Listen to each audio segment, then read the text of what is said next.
Instalment payment system. पिछले video में हम लोग हायर परचेज सिस्टम के बारे में जाने थे। आज हम लोग इंस्टॉलमेंट पेमेंट के सिस्टम के बारे में जानेंगे। इंस्टॉलमेंट सिस्टम क्या है? हायर परचेज सिस्टम की तरह ही इंस्टॉलमेंट पेमेंट सिस्टम है, लेकिन इसमें बेसिकली कुछ अंतर है। ये जो है, जैसे ही सेल होता है ऑनरशिप का ट्रांसफ़र हो जाता है। तो हायर परचेज सिस्टम के अंतर्गत ऑनरशिप ट्रांसफ़र नहीं होता है, इसके अंतर्गत ऑनरशिप का ट्रांसफ़र हो जाता है।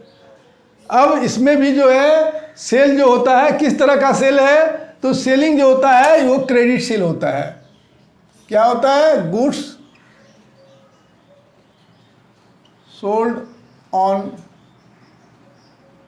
क्रेडिट। गुड्स कैसे बेचते हैं हम लोग? क्रेडिट पर बेचते हैं। दूसरा पेमेंट।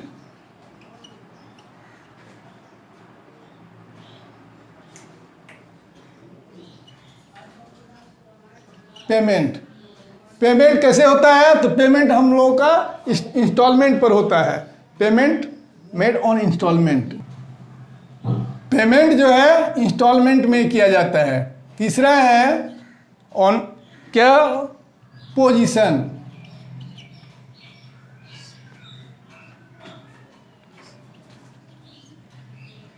पोजीशन का मतलब अधिकार। जैसे ही हम लोग सेल करते हैं, परचेजर का अधिकार हो जाता है गुड्स पर। परचेजर का अधिकार सेल के साथ ही हो जाता है, पोजीशन। चौथा है ऑनरशिप।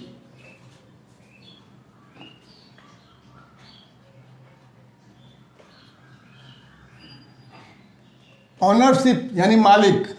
जैसे ही विक्रय होता है, क्रेता जो है वस्तु का मालिक हो जाता है। और हायर परचेज सिस्टम के अंतर्गत जब तक अंतिम किस्त नहीं भुगतान किया जाता है तब तक मालिक नहीं हो सकता है, वो केवल उसका यूजर होता है।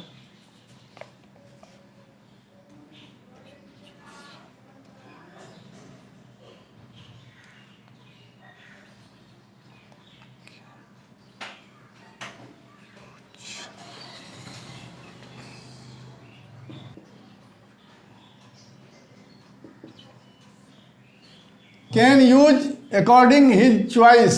जो क्रेता होता है वो अपने इच्छा अनुसार जो गुड्स है उसका यूज करता है। ये जो है सेलर पर उसका कोई दबाव नहीं होता सेलर का कि किस तरह से यूज कर सकते हैं या नहीं कर सकते हैं। जैसा यूज करना चाहे वो यूज कर सकता है। विक्रेता का उस पर कोई दबाव नहीं रहता है।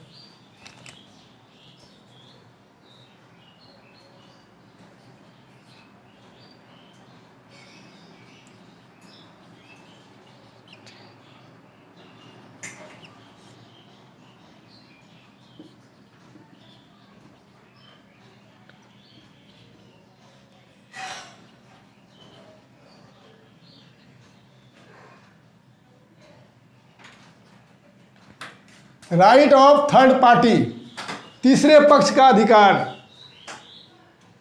हायर परचेज सिस्टम के अंतर्गत वस्तु को जो विक्रेता है उसका अपना अधिकार रहता है, क्रेता का कोई अधिकार नहीं होता है, इसलिए वो बेच नहीं सकता है। लेकिन इंस्टॉलमेंट सिस्टम के अंतर्गत अगर चाहे क्रेता तो यानी परचेजर तो उस वस्तु को बेच सकता है। और वो जो है तीसरे पक्ष का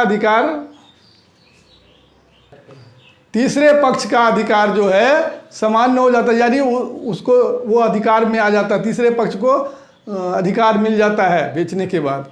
और हायर परचेज में अधिकार नहीं मिलता है, बल्कि सेलर के पास ही अधिकार रहता है, परचेजर बेच नहीं सकता है। और इंस्टॉलमेंट सिस्टम के अंतर्गत अगर परचेजर माल को बेच दिया तो बेचने के बाद केवल जो विक्रेता है उसको केवल उसके इंस्टॉलमेंट से मतलब है, गुड्स से कोई मतलब नहीं रहता है।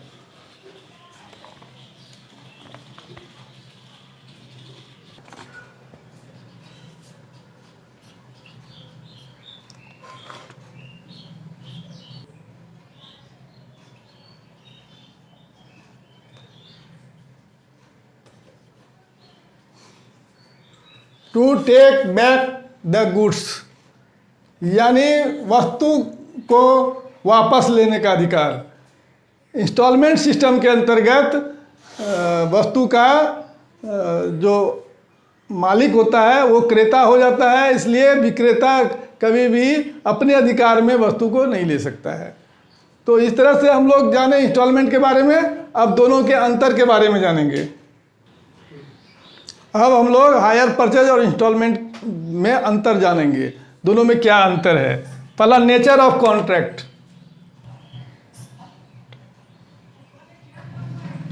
Nature of contract, hire purchase system का जो कॉन्ट्रैक्ट होता है, एग्रीमेंट पेपर बनता है, वो हायर परचेज सिस्टम के अंतर आता है, जबकि इंस्टॉलमेंट का जो होता है सेल्स डीड बनता है। दोनों में अंतर है, एक सेल्स डीड है, एक हायर परचेज सिस्टम है। तो दोनों में ये बेसिकली अंतर है। दूसरा है ownership.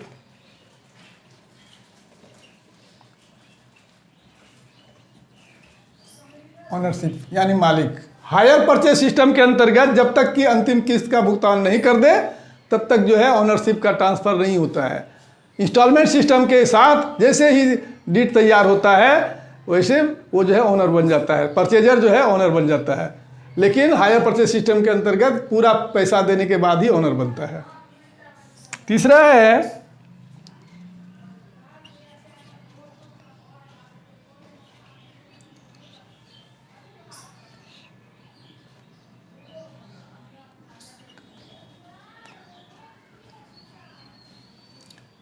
Recovery of goods.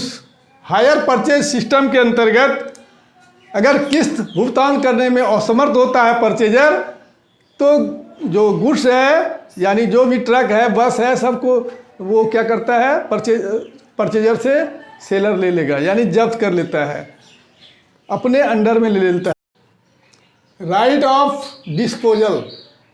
Hire purchase system के अंतर्गत परचेजर को डिस्पोजल करने का अधिकार नहीं होता है, लेकिन इंस्टॉलमेंट सिस्टम के अंतर्गत वो जैसे चाहे उसका यूज कर सकता है, चाहे बेच दे या चाहे बर्बाद कर दे, फेंक दे, उसके कोई परचेजर जो करे, सेलर को उस पर कोई अधिकार नहीं होता है, सेलर उस पर कोई प्रतिबंध नहीं लगा सकता। लेकिन हायर परचेज सिस्टम के अंतर्गत जो है वो काम नहीं कर सकता है परचेजर, जो कि इंस्टॉलमेंट सिस्टम के अंदर करता है।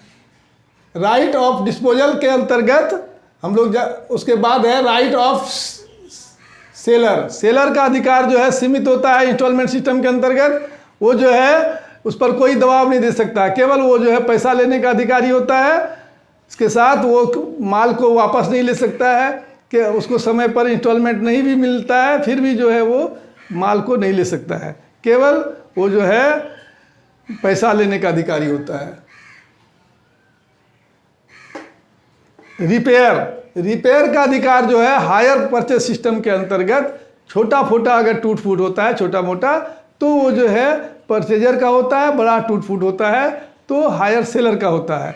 लेकिन इंस्टॉलमेंट सिस्टम के अंतर्गत टोटल रिपेयर का भार जो होता है वो परचेजर का होता है, सेलर उसके ऊपर कोई दबाव नहीं देगा और न ही वो जो है सेलर कुछ देगा। उसके बाद risk.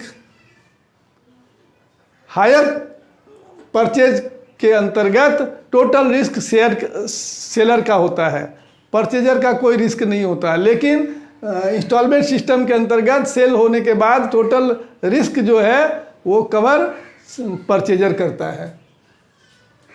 Treatment of accounts.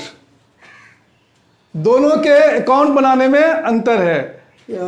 Hire purchase system के अंतर्गत जो है बनता है